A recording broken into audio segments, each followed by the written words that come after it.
No papel, ninguém tem dúvidas. O dia deveria ser festivo. O Brasil comemora nesta quarta-feira o bicentenário da independência. Acontece que há um ano, essa data se tornou motivo de apreensão. Você lembra, né? O Brasil assistiu hoje a uma demonstração de desprezo pela Constituição, promovida e insuflada pelo presidente da República. Em diversas cidades, milhares de bolsonaristas participaram de atos com pautas que afrontam a democracia, como a intervenção militar e a destituição de ministros do Supremo Tribunal Federal. Esse ano em que o 7 de setembro ocorre no calor da disputa presidencial, a história não muda muito. Bolsonaro tem estimulado sua militância mais radicalizada. Na segunda-feira, dia 5, o deputado federal Eduardo Bolsonaro chegou a convocar donos e frequentadores de clubes de tiro a se tornarem voluntários da campanha à reeleição. Aspas, você comprou arma legal? Tem clube de tiro ou frequenta algum? Então você tem que se transformar num voluntário de Bolsonaro. A maior fabricante de armas do Brasil também resolveu lançar uma coleção exclusiva em alusão ao 7 de setembro. Esse contexto, no qual a campanha eleitoral se insere, provocou reações da Justiça. Em uma frente, o TSE proibiu a posse de armas em locais de votação.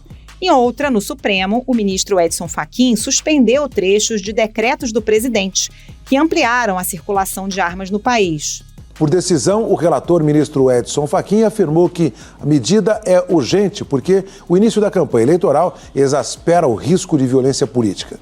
O ministro Fachin disse ainda que se deve indagar se a facilitação à circulação de armas na sociedade aumenta ou diminui a expectativa de violência privada.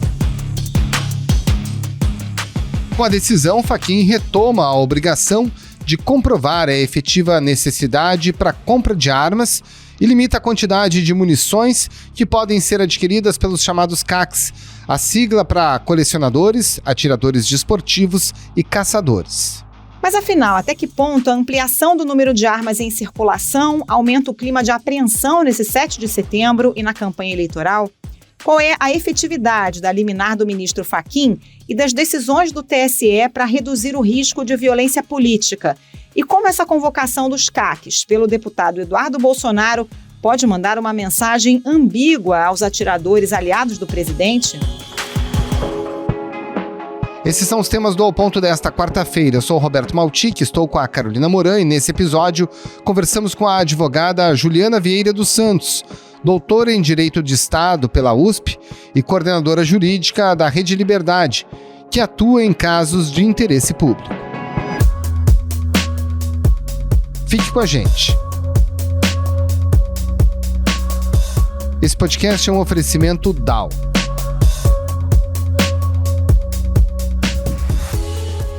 Juliana Vieira dos Santos, 2 dias antes desse 7 de setembro, que não tem um ambiente de comemoração nacional pelos 200 anos da independência, o ministro Edson Fachin derrubou por meio de liminares trechos dos decretos do presidente Jair Bolsonaro que flexibilizam o acesso a armas e munições. No seu entendimento, essa decisão do Fachin vem em boa hora dentro desse contexto que não diz respeito apenas ao 7 de setembro, mas também a toda a campanha eleitoral que foi inclusive mencionada pelo ministro? Bom, essa decisão do Fachin, na verdade, a gente comemorou como veio antes tarde do que mais tarde, porque é uma decisão absolutamente acertada. O Supremo Tribunal Federal, em geral, tem se contraposto a esses arroubos autocráticos do presidente Bolsonaro de querer desvirtuar o Estatuto do Desarmamento. Então foi uma excelente decisão, uma decisão acertada, uma decisão que segue no sentido das pesquisas, dos dados que têm sido produzidos no mundo inteiro sobre segurança pública, de que mais armas em circulação geram mais mortes. Então essa foi uma decisão comemorada por quem atua nessa área de segurança pública e tem uma preocupação com o aumento das mortes por armas de fogo no país. Agora, doutora Juliana, do ponto de vista jurídico, isso também significa que o presidente Bolsonaro não poderia ter legislado sobre essa matéria das armas por decreto e que há pontos nesses decretos que entram em conflito com outros aspectos da legislação? Sim. Ele não poderia ter feito da forma como fez, porque na verdade o que ele está tentando fazer é alterar a índole do Estatuto do Desarmamento, cujo objeto era exatamente reduzir a circulação de armas no país e restringir o máximo possível as hipóteses de porte autorizado de arma. E o que o Bolsonaro fez com um imbróglio de legislação infralegal, né, um imbróglio de decretos um atrás do outro, inclusive com confusões, nesse caso que o Fachin julgou, foi um desses que eles apresentam um decreto, na véspera do julgamento eles revogam o decreto e apresentam um novo decreto com o mesmo texto, ou mudando uma coisinha ou outra. O presidente revogou os 2 decretos que facilitavam a posse e o porte de armas de fogo. No lugar deles, Jair Bolsonaro editou 3 novos decretos, além de enviar ao Congresso Nacional um projeto de lei sobre o tema. Quer dizer, é uma forma de agir completamente não republicana, mas que o Supremo Tribunal identificou nesses casos e já decidiu em inúmeras oportunidades que isso não pode ser feito. Agora, ainda falando dessa questão mais técnica da decisão do ministro Fachin, né? Na liminar, ele deixou em aberto o limite de unidades de munições que podem ser adquiridas pelos atiradores desportivos, né? Diz que isso deve ser definido de uma maneira diligente e proporcional à segurança, né? À garantia de segurança ao cidadão. Quem vai decidir qual é o limite, né? Será que vai ser o próprio STF, depois que o ministro Nunes Marques emitiu o seu voto? O voto, na verdade, que está parado há quase um ano, né? Por meio de um pedido de vista? O Supremo, eu acho que não vai fazer isso não vai definir isso. Eu acho que vai jogar para uma regulamentação que venha do Exército, né? O Exército que tem feito essas definições, inclusive é quem concede as licenças para porte de arma. Eu acho muito difícil que o Supremo tome essa competência para si. Mas, de toda forma, isso tem que ser feito com base em critérios técnicos, né? E não com base na cabeça e na caneta que vem do presidente autocrata. Agora, doutora, essa decisão do próprio ministro Fachin acaba suscitando uma outra questão, né? Porque ele fala em segurança, mas a gente está falando de CACs, né? Que são colecionadores, atiradores esportivos e caçadores. Em tese, esse pessoal usaria arma para tiro esportivo, para coleção ou para caça. E aí o ministro fala em segurança. A gente chegou ao ponto de que o próprio judiciário acaba reconhecendo que o CAC virou um eufemismo para armar o cidadão comum, seja ele quem for, e a gente sabe que tem CACs que vão além, não só tem as armas em casa, como tem andado com a arma na rua, né, com um porte que é irregular. Exato, o próprio ministro Lewandowski falou sobre esse tema numa sessão do TSE. São alarmantes os números concernentes aos estoques de armas de fogo em poder da população, sobretudo pela facilidade dos registros concedidos a supostos caçadores, atiradores desportivos e colecionadores, abrigados sob a cada vez mais conhecida e mal falada sigla CACs, que vem despertando crescentes suspeitas quanto às suas reais finalidades. Um levantamento acho que do Instituto Sou da Paz, se não me engano, demonstrou que já tem quase mais de 1.300 armas por dia sendo compradas por civis. Esse é um número muito assustador, são 1.300 armas por dia. É evidente que essas armas não estão sendo compradas só por colecionadores. Existe algo sistemático por trás desse número, existe algo relacionado à milícia ou a crime organizado. Isso não é um número normal, considerando só a população civil. Por exemplo, um dos artigos que foi suspenso pela decisão do ministro Fachin era uma presunção de veracidade da declaração da efetiva necessidade do uso da arma. Então existia uma exigência de que a pessoa comprovasse a necessidade do uso para que pudesse ter a sua licença concedida.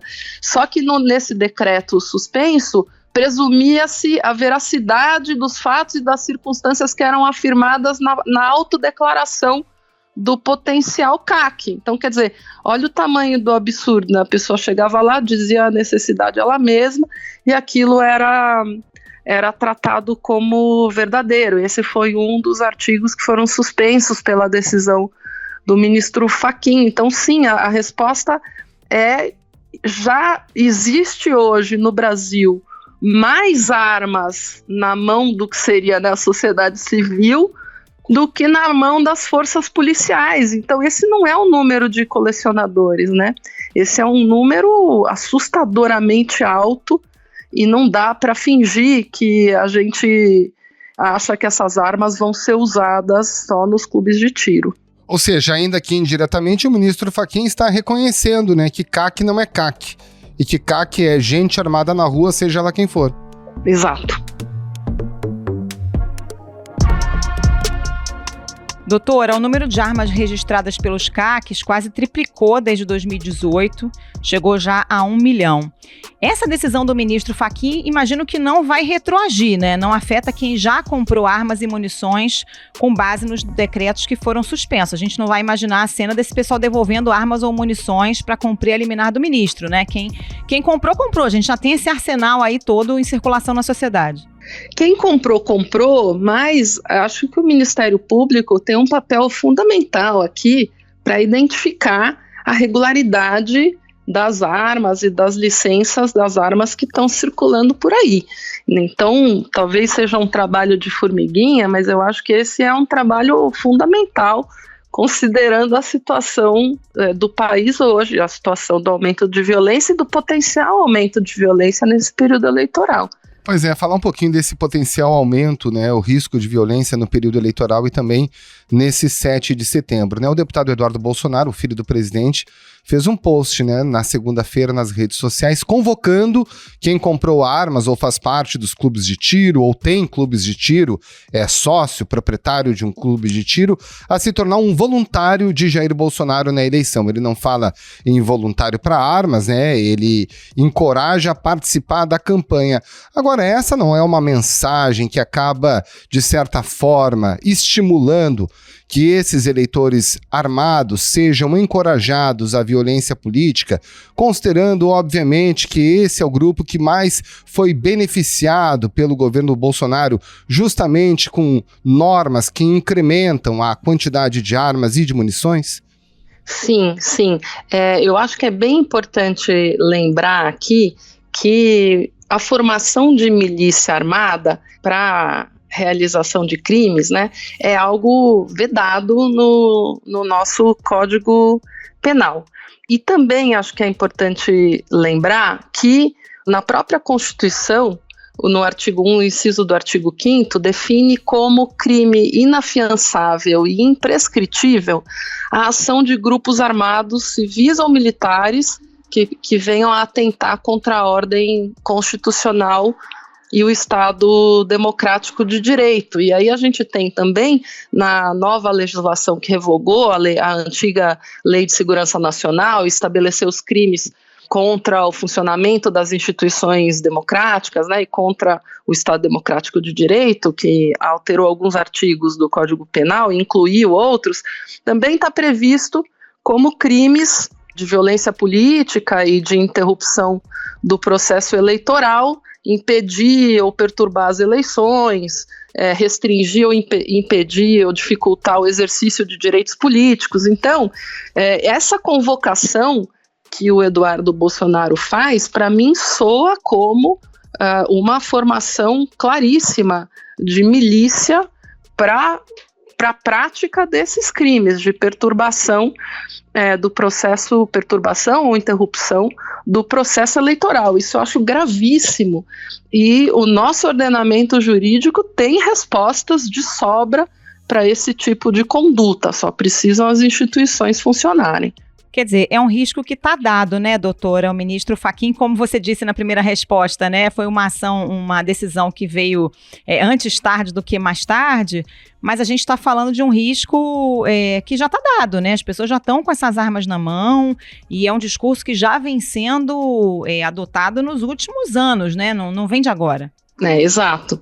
E, inclusive, a questão específica dos CACs poderem portar suas armas em qualquer itinerário, que isso também é algo gravíssimo, né? Independentemente do horário, para assegurar que ele está indo levar a arma para a guarda do acervo, ou que ele está indo para o seu clube de tiro, isso é um prato cheio para a ocorrência de crimes e para esse tipo de ilegalidades, né? Porque quando você dá ao CAC esse poder de circular com armas, você dá um poder bélico para as milícias, para o crime organizado, que antes dependiam do recrutamento de policiais, né, bombeiros, militares, para contratar os seus integrantes, porque rigorosamente essas eram as categorias que detinham porte de arma, para poder transitar sem embaraço, mas a partir dessa desregulamentação criada e confusão de legislação infralegal criada pelo governo Bolsonaro, essa prerrogativa do porte de arma é dada para qualquer um, né? E possivelmente esse alargamento de pessoas e do número de CACs, número de pessoas portando armas, vai trazer incidentes de violência como a gente já tem visto. Eles estão começando a pipocar e a gente vai ter possivelmente um crescimento muito maior nesse período eleitoral.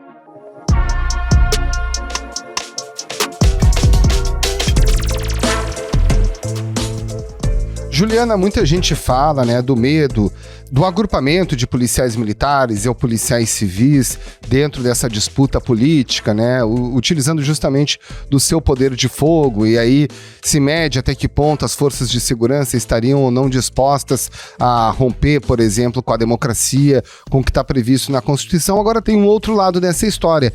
Em que medida que essa quantidade de CAC armado sendo chamado a participar das eleições do 7 de setembro também não acaba colocando medo nos agentes de segurança, né? Lembrando que CAC pode estar andando com fuzil na rua. Muito embora a polícia tenha suas armas, isso também não é, do ponto de vista técnico, um problema para os agentes de segurança ter que lidar potencialmente com esse tipo de público numa multidão, em um evento político partidário? Sem dúvida. Eu acho que esse discurso de que a gente tem receio da polícia, das forças de segurança, ele tem, né, o seu histórico, mas eu acho que nesse momento, e sempre nas questões de desarmamento, a polícia foi aliada em muitos momentos da sociedade civil. A polícia não tem interesse. A polícia em geral, né, a polícia bem intencionada, a polícia não tem interesse que as armas circulem, exatamente por conta disso que você está dizendo. Isso prejudica o trabalho da polícia, isso deixa os policiais mais vulneráveis, né, deixa a sociedade como um todo, mas principalmente os policiais que estão na linha de frente. Então as cúpulas das polícias não têm interesse, não gostam que esse número seja cada vez mais crescente. Isso cria uma insegurança. Eu acho que nesse momento as polícias elas serão certamente aliadas da sociedade civil pacífica que quer a redução desse número de armas para poder garantir uma segurança pública mais efetiva e a paz, né, e a vida das pessoas. Doutora, em que medida o presidente poderia ser responsabilizado por uma eventual ação de grupos armados, né, de forma mais efetiva para além do campo simbólico? Porque, por exemplo, nos Estados Unidos a gente viu a invasão do Capitólio e depois o presidente Donald Trump dizendo que não tinha nada a ver com aquela ação, que não tinha incitado, suscitou uma investigação. Ao passo que aqui no Brasil a gente teve aquele caso do Paraná em que um bolsonarista assassinou um aniversariante petista e, a princípio, o crime nem foi enquadrado pela polícia como um crime político, e o discurso do presidente Bolsonaro foi exatamente esse, né, de dizer que não tinha nada a ver com a história, que foi uma ação isolada. Do ponto de vista jurídico, ele poderia ser responsabilizado no caso de uma ação de um grupo armado como esse? A responsabilidade do presidente é total. é total. A mão que assina o decreto com a caneta é a mão que aperta o gatilho lá na ponta quando você tem crimes praticados pelos CACs com armas vindas desses decretos presidenciais. É claro que do ponto de vista jurídico não é tão simples fazer essa conexão, porque a gente não está falando só de um poder simbólico do discurso, mas a gente está falando sim de ações, não só omissões, né, mas ações específicas de um agente público que abriu a porteira para a entrada de armas no país e para o armamento da população civil como estratégia de governo. Então, existe muito espaço para uma construção jurídica de responsabilização do presidente da República se algum tipo de violência e alguma desgraça acontecer por conta dessas armas que estão em circulação.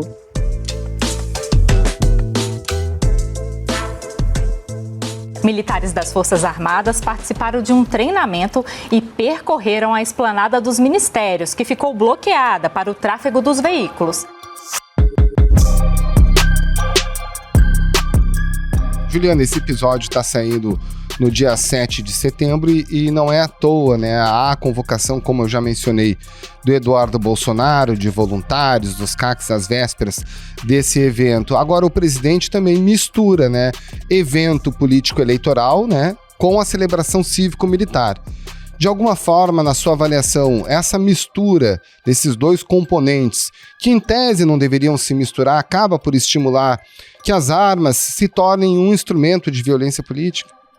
Essa mistura, ela tem várias camadas de legalidade, né? Ela já começa com as questões de moralidade da administração pública, de você fazer eventos de campanha de um candidato específico com dinheiro público numa festa comemorativa de todas as pessoas do país e não só daquela facção específica, né? A comemoração do centenário, do bicentenário da República, ela não é dos correligionários do presidente Bolsonaro, ela é das pessoas que ajudaram a construir esse país, ela é das pessoas escravizadas que construíram esse país, ela é dos trabalhadores, ela é de todo mundo que, de alguma forma, contribui para que esse país cresça e tenha a população que merece. Mas, a partir do momento que o governo Bolsonaro toma para si essa festa, ele está deturpando, dali do ponto de vista de direito administrativo, tem uma série de regras que estão sendo violadas dentro das questões de improbidade administrativa. Aí a gente tem também, na seara do direito eleitoral, um claro abuso do poder político para, de alguma forma, criar um desnível na disputa pela corrida eleitoral. Então ele também está se apropriando daquilo, usando da sua figura de presidente da República para conseguir ter mais publicidade, ter mais votos, porque quando se fala do bicentenário, agora a gente está falando da preocupação de toda a sociedade em relação ao que vai acontecer nesses atos do dia 7. Ele sequestrou a pauta para a nossa preocupação relativa à segurança pública, a segurança dos nossos, a segurança de quem quer comemorar essa data e não está se sentindo à vontade. Pois é. Doutora Juliana, para além do 7 de setembro, como a senhora avalia as resoluções da Justiça Eleitoral, do TSE, sobre a vedação de armas nos locais de votação ou próximos às sessões eleitorais, na sua avaliação, são regras efetivas? As resoluções são um começo, uma tentativa de evitar que dentro das sessões eleitorais existam problemas com porte de armas de fogo, violências, né, decorrentes do porte de armas de fogo. Então, a resolução determina para 48 horas antes e 24 horas depois e durante, né, o pleito, a impossibilidade de pessoas armadas estarem a menos de 100 metros das sessões, e quem não obedecer isso vai ser preso, né? Podemos acionar polícia, Ministério Público. Eu acho que o TSE não está brincando em relação a essas questões de segurança do pleito eleitoral.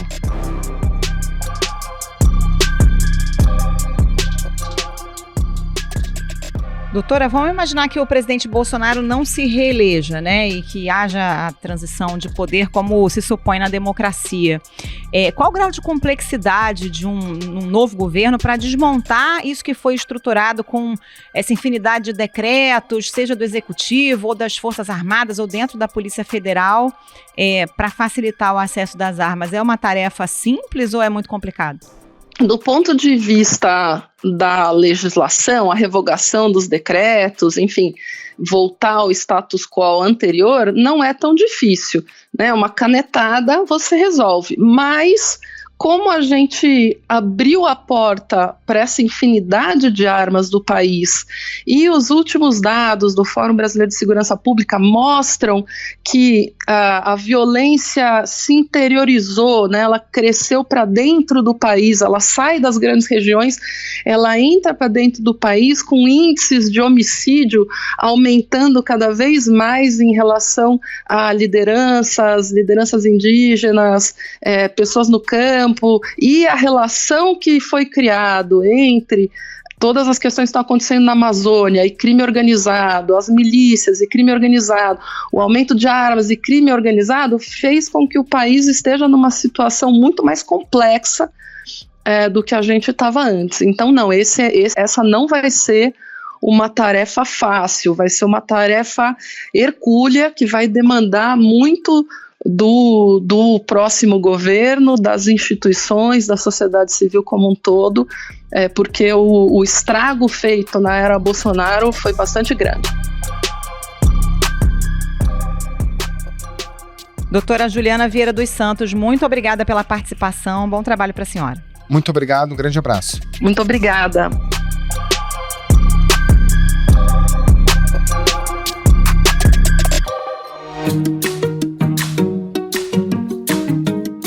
Esse foi o Ao Ponto de hoje, o podcast diário da redação do Globo.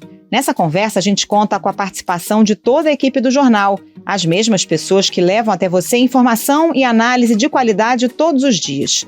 Quer saber mais? Assine o Globo. Acesse assineoglobo.com.br e confira todas as notícias e reportagens especiais. Nesse episódio, além dos áudios da TV Globo, a gente utilizou áudios da Band News e também do UOL. A produção é da Raquel Pereira e a edição do João Guilherme Lacerda. Tchau. Até mais.